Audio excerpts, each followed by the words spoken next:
Welcome in, Slumpbusters. We have made it to championship weekend, and we have two phenomenal guests joining us today.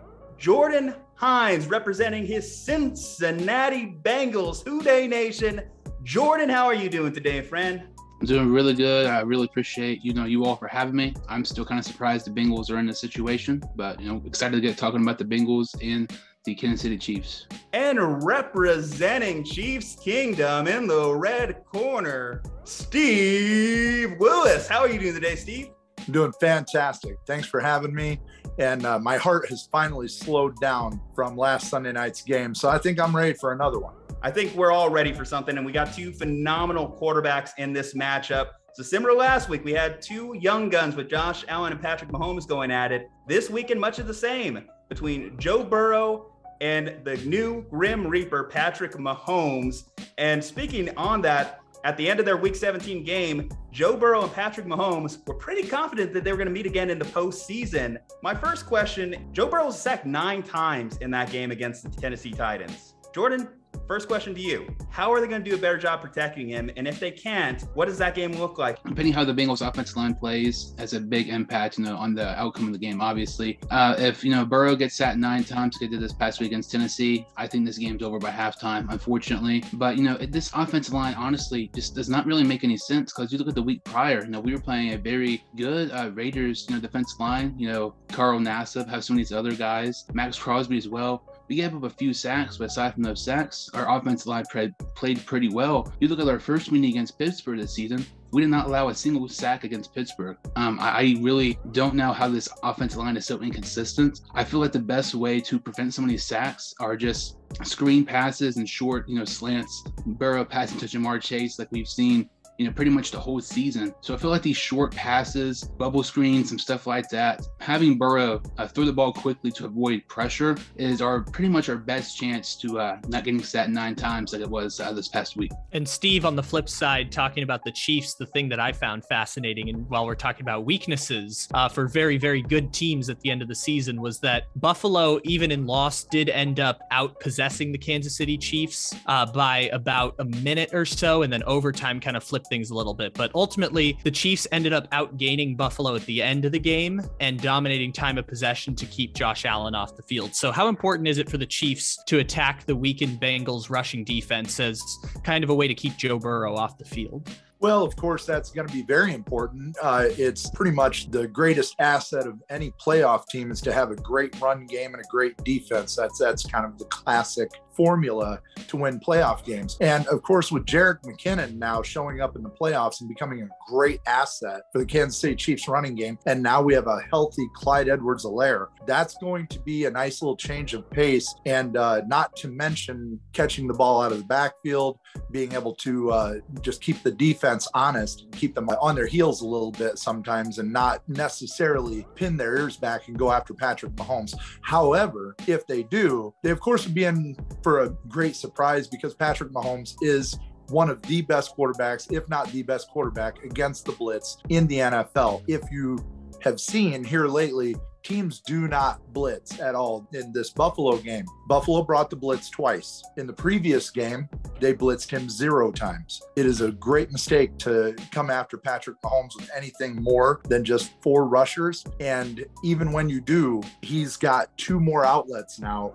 It's unlike what we've seen in the past or even the beginning of the year, where Patrick Mahomes had a propensity to hold onto the ball, step back, step forward, play around in the pocket. Even though he can make plays outside the pocket, he is known more, instead of trying to force things downfield, to take that check down, take that quick read. So if you're bringing that pressure, even with 4, you're still running a risk of Mahomes getting the ball out quickly.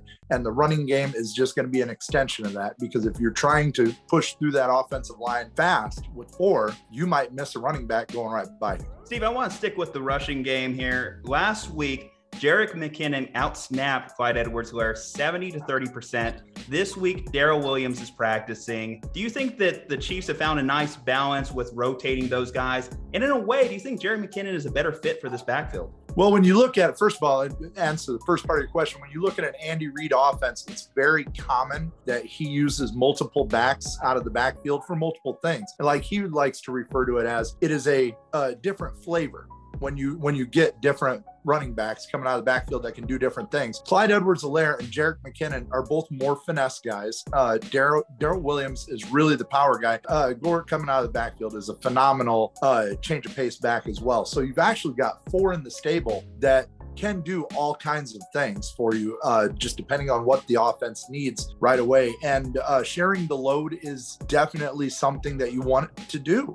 How many running backs can say, hey, I only need to worry about 50 yards in a game, or I only need to worry about 12, 13 touches, and the offense is going to be incredibly effective because I know I got my partner over here who's going to be able to do the same thing, and we're going to be able to play ball control offense. Well, adding to that is the fact that in the entire divisional round of the playoffs, Patrick Mahomes was the leading rusher in the entire sport, running backs, quarterbacks included. Patrick Mahomes was the leading rusher of the weekend. So, Jordan, from the Bengals side of this thing, who's the X factor for the Cincinnati Bengals, who is going to contain Patrick Mahomes in the pocket and, potentially try and limit one of the greatest quarterbacks, and what I would argue, based on this jersey I'm wearing, the greatest quarterback to ever pick up a football? When you look at this Bengals defense, they have some very underrated players on the offensive line. Sam Hubbard, a guy who's not really been known for sacks, has really picked it up this season. He's more of a run defender, but his sack production this year has been one of the best years he's ever played. Trey Hendrickson was a very questionable signing in the offseason. Lots of Bengal fans were, skeptical, including myself, about, his high salary signing with the Bengals. He's been absolutely phenomenal. He's top 5 in sacks this season. He's top 5 in pressures. I believe at one point during the season, Sam Hubbard and Trey Hendrickson were the only teammates who were top 10 in the NFL in pressures. So I think, Hubbard and Trey Hendrickson, I think, those guys, they have to have at least, I think, 2 sacks from those combined for us to have a chance. Because when you look at, when we played them earlier this season, I do not believe we sacked Mahomes one single time. And, that was really a struggle for us. We have to pressure Mahomes, and we cannot let Burrow get pressured. If Burrow gets pressured and Mahomes doesn't get pressured, this could be a long day for Cincinnati. But I feel like this, Bengals defense has really been stepping up the past couple weeks. Ryan Tannehill had a couple picks. He was sacked a couple times. So I think this Bengals defense can get to Mahomes more than they did the first meeting. Jordan, back in May, when the Bengals first drafted Jamar Chase, I thought it was a mistake. I thought they should have went with Penei Sewell. Obviously, we talked about the sack numbers earlier, but clearly it's paid off. Jamar Chase has been phenomenal this year. How important was it for the Bengals to get that wide receiver 1? And can you explain that immediate connection, that in-sync knowledge between Joe Burrow and Jamar, going back to their LSU days? But when you look at quarterback, obviously quarterback is the most important position on the field. You look at quarterback and wide receiver chemistry. That is such a key in the NFL and today. And, taking Jamar Chase at the 5th pick overall, lots of people, including yourself, thought they should have took Penei Sewell. But, with Jamar Chase, being our wide receiver number 1, in my opinion, I think right now he's 10 times better than what AJ Green was his rookie season in 2011. Chase is exceeding our expectations. But when you draft a guy like Jamar Chase, if he's your number 1, we have 2 very underrated receivers, T. Higgins as a wide receiver number 2 and Tyler Boyd number 3. I mean, Tyler Boyd the last 3 years has averaged over 1,000 yards a season. T. Higgins has been phenomenal. And then you add Chase to the mix, it's very hard to stop. And I mean, obviously Chase has been a huge part of our success this season. Honestly, if we would have took Penei Sewell, I don't think we would have won 7 or 8 games this year. I mean, Chase, aside from Joe Burrow, I would say, Jamar Chase probably has to be our MVP this season for the Cincinnati Bengals. He's been absolutely phenomenal and is continuing to exceed expectations for Cincinnati. Well, case in point, the last time that the Bengals played the Kansas City Chiefs, Jamar Chase went for 11 catches, 266 yards, 3 touchdowns, I believe. Charvarius Ward was added unofficially. It wasn't officially 300, but I have a Mr. 300 club for people who allow 300 yards to wide receivers in a game. So, Steve, I ask you this. How will the Kansas City Chiefs contain Jamar Chase and really the Bengals offense as a whole, but more specifically Jamar Chase going into this game? Well, of course, Jamar Chase and that entire Bengals team, they have a phenomenal offense and they have multiple weapons. So you're going to have to pick your poison per each play. But Jamar Chase, one of the things that the Chiefs did not do in that first game, they did not bracket Jamar Chase. They left him on far too many one-on-ones, and that is going to hurt you every time. Now, the big question for Kansas City is what's going to happen to Tyrann Mathieu. He's still in the concussion protocol. Andy Reid said today that he is doing better and he's feeling good. And this is the first time Andy Reid has actually even hinted at anybody that is in the protocol all year, saying that they could possibly, and these are his words, if things go well, he could possibly play this weekend. So that is huge for the Chiefs defensive secondary. Now, of course, if you bracket Chase, that's going to it's either going to leave you one less person to get after Joe Burrow or one less person to cover all these other great receivers, the tight end, the other great weapons that the Cincinnati Bengals have. But at the same time, they've dealt with this already this year in a couple of different instances. They just got done with a game with a couple of dangerous wide receivers. You may not be able to cover them 100%. Let's face it. The Bengals are going to get theirs. Jamar Chase is going to get his. Burrow is going to get his. They're not going to be able to stop him every play. But if you can stop a couple more plays, that could be the difference in the game. And maybe if you're on 3rd and 21, you don't bring the house on a blitz and leave them one-on-one. That's probably a bad idea.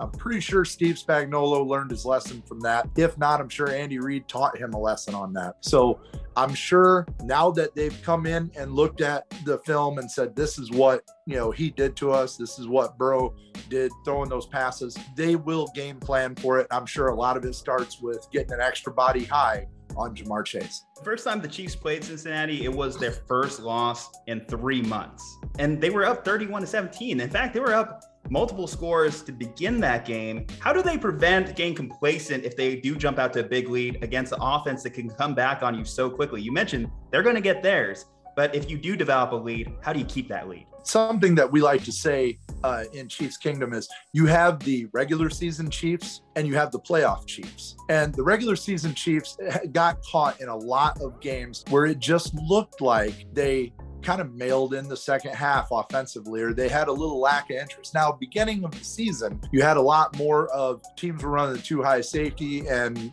Mahomes had to figure it out. But here towards the end of the season, it started in that Bengals game. And then you could see it move on throughout the Denver game and finishing off the season.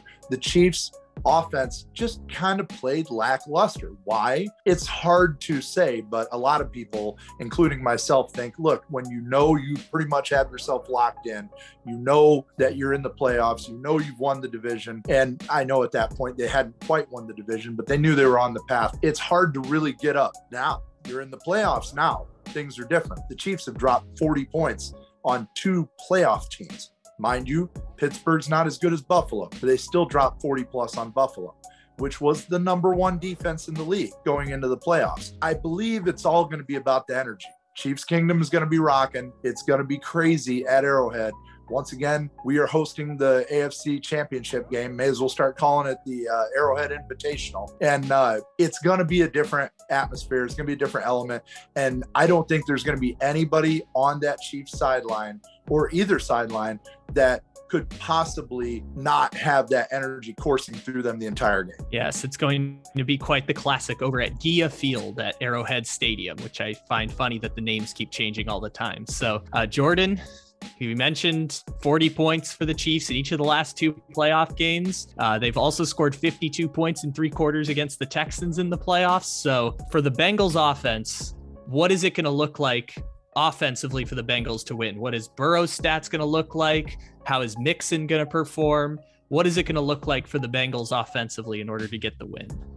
Something that's interesting, you look at this Bengals team, we've won, back-to-back playoff games. We haven't won a playoff game in over 30 years. But when you look at both those games between the Raiders and the Titans, our offense was actually horrible in both of those games. We had 4 field goals in both of those games.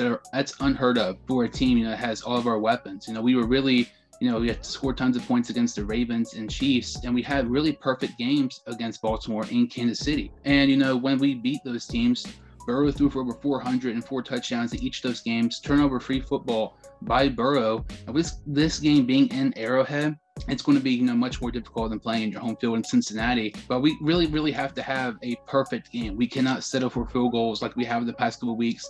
We're not going to get by with that.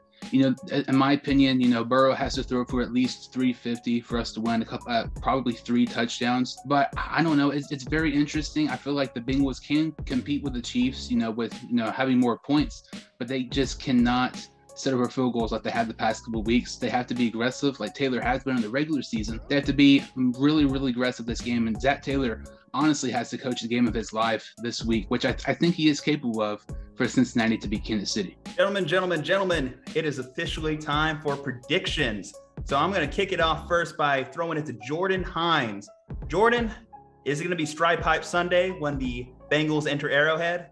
This is one of those games where I think could be very similar to, the divisional round this past week, where every single game, the outcome was on the final play of the game. And, the Kansas City-Cincinnati game was the exact same way, final play of the game. Honestly, I think whether it's the Chiefs or whether it's the Bengals, whoever has the ball last in this game is going to win this game. This is going to be a high-scoring game.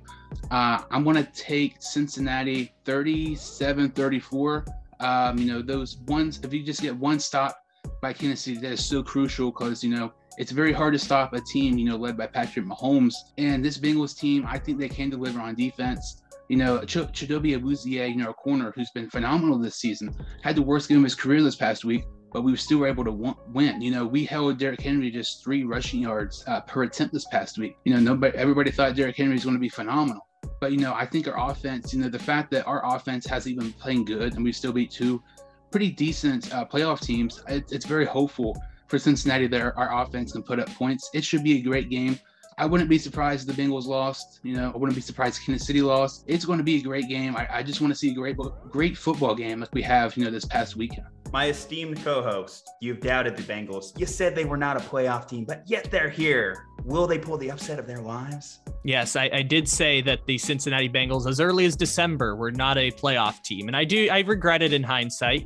There is a tad bit of regret on my part for going against the Bengals. I'm still upset that Lamar Jackson couldn't have been healthy. It would have been interesting to see what would have happened if Lamar had gotten into the playoffs this year. This has no shade on the Cincinnati Bengals when I say that the Kansas City Chiefs are going to win this football game. The Kansas City Chiefs might be up big at halftime in this game. That offense is totally overwhelming. There has not been a 4-year run of success quite like what we've seen from the Kansas City Chiefs. If I asked you to pick out any 4-year run during the Patriots dynasty, I don't know if any of them stack up with how dominant the Chiefs have been over the past 4 years. So it has nothing to do with Cincinnati when I take the Kansas City Chiefs to win.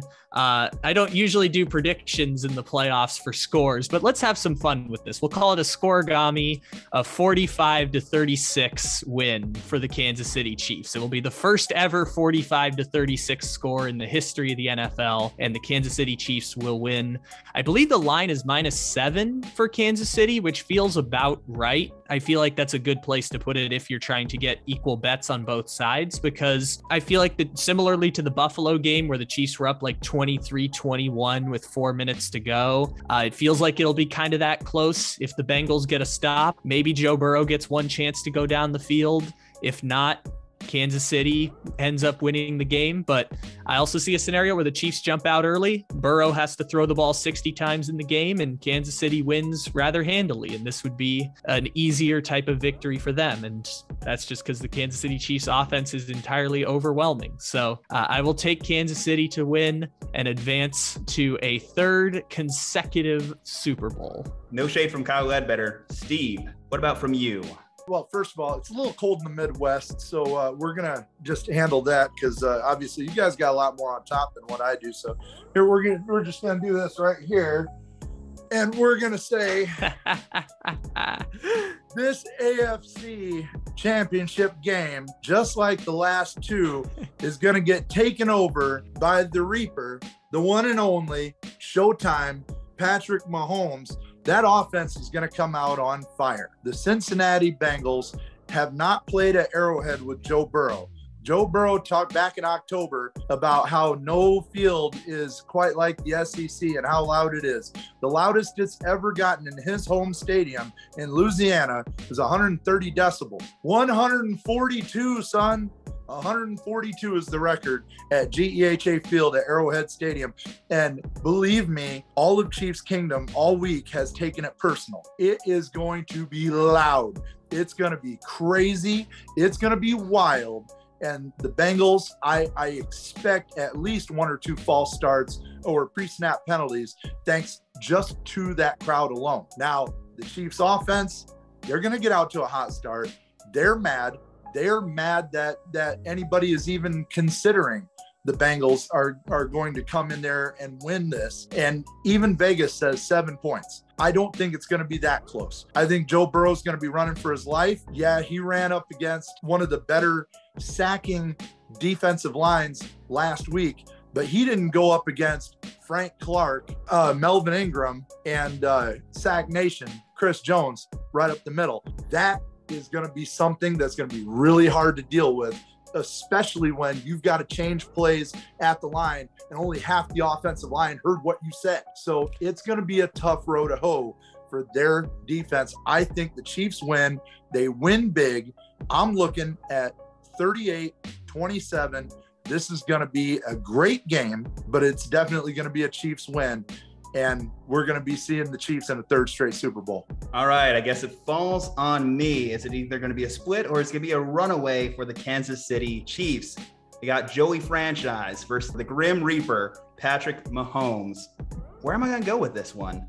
Obviously, I'm a little biased on the NFC side of things. I want the Niners to win. Is it going to be a Super Bowl rematch against the Chiefs from 2 years ago? Is it going to be a Super Bowl rematch from 81 or 88? I was an early adopter on the Bengals, and I'm not going to stop now. So you know what? For entertainment's sake, I'm going with the Bengals. Jordan, I'm with you, buddy. We're going to win this one. It's going to go big time here. Joey Franchise, I've just been impressed with everything he's done for the Cincinnati Bengals ever since coming off of that ACL injury. Their playmakers are littered across the field. If for some reason Tyrann Mathieu can't go or Rashad Fenton can't go, I think the Cincinnati playmakers are going to eat. Joe Mixon is going to be more involved in the offense. I think they're going to keep that Kansas City defensive line off of Joe Burrow better in this game, or do some more stuff to mask that weakness. And one other fun stat I'll throw in here, especially if we're talking about Vegas odds, Vegas spreads, the Chiefs are only 10-9 against the spread. Meanwhile, the Bengals are 11-6. So I think it's going to be a close game. Score prediction: 37-34 Bengals. It's going to be another shootout. It's going to take a lot of points to win this, no matter who walks away and who steps into Super Bowl 56. Thank you so much to our guest here. I guess the only proper thing to do is to allow the shameless plugs to commence. Jordan, first off, thank you. What do you want to tell the people about? What do you want to educate the people about that you're working on? Well, something, educate people. You talk about the spreads. The last time I checked, the spread was 6.5 Chiefs. The last time the Bengals played the Chiefs, it was 6.5, and we saw the outcome there. But, who knows with the game and everything. Really appreciate, you all for having me. Really, thankful to be on the show. You can check me out on YouTube, the Sports Dude Hines Show. Also on Instagram, the Sports Dude Hines Show, and Twitter, S Dude Hines Show. I post weekly content. Try to do a couple live videos a week, have some Bengals content in there. And thank you all so much for having me. Steve, what about you? Any parting thoughts for the people? Absolutely. Listen, everybody out there, just remember, after everything's said and done, we have no control over Jackson Mahomes and Brittany. I'm sorry. There's not much we can do about it. Just enjoy the games. That's what's important. Look, you guys, I don't do as much sports stuff as I used to. I did it for a long time. I've moved over to just like general entertainment and comedy now, but you can find me on TikTok, and that is just look at my name, Steve Willis 0 on TikTok. Go follow me. I guarantee you're going to get a laugh and a half, and especially if you're a Chiefs fan, you're going to enjoy the page. 11.5. Can't go wrong with a bargain like that. All right, from Juju Talk Sports and Kyle Ledbetter, stay safe, happy, and healthy, and we will be back with our NFC preview tomorrow.